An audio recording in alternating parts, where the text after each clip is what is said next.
Hello friends, आपण मानक मो यूट्यूब चैनल रे स्वागत। मु आपण मानक पई आउ एक जॉब रे अपडेट नहीं आछि जोटा रही आपण मानकर मालकानगिरी जिला तरफ रु ए नोटिस टी आपण मानकर 28/8/2024 रे आछि।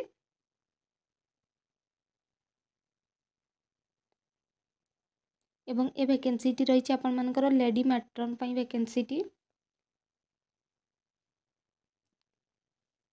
एवं आपण मानकर एज लिमिट रही देखंतु 35 वर्ष किंबा ताठू अधिक होइथिबो ताहले आपण माने अप्लाई करि परिबे।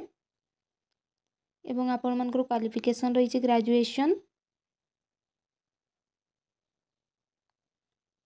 एवं आपण मानकर सैलरी देखंतु 15,000 टंका रही पर मंथ।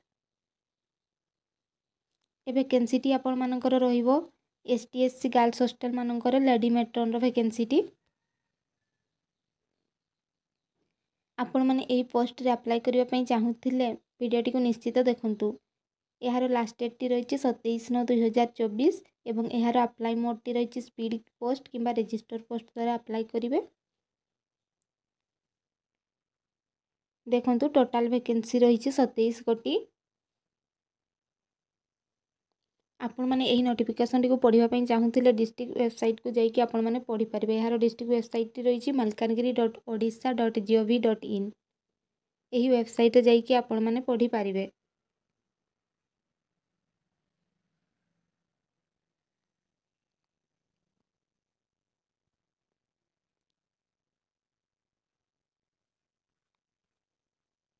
आपण माने एही डिस्ट्रिक्ट वेबसाइट को जाई कि आपण माने एही फॉर्म टी को आनिबे एवं फिलअप करिकि डिस्ट्रिक्ट वेबसाइट रे अप्लाई करि देबे स्पीड पोस्ट किंबा रजिस्टर पोस्ट द्वारा एही फॉर्म टी को।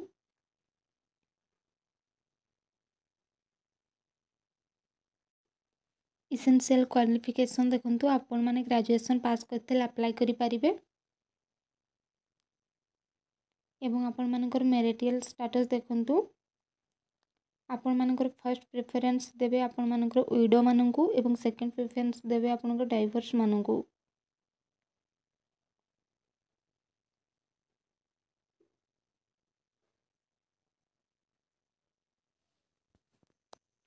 टोटल वैकेंसी रही देखंतु 27 गोटी।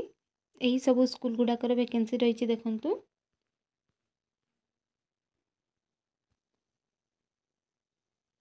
आपण माने जदि एही जॉब टी अप्लाई करिवा पई चाहुचंती ताले अप्लाई करंतु। क्वालिफिकेशन रही ग्रेजुएशन पास एज लिमिट रही 35+ एवं अप्लाई मोड टी रही ऑफलाइन अप्लाई। Thank you.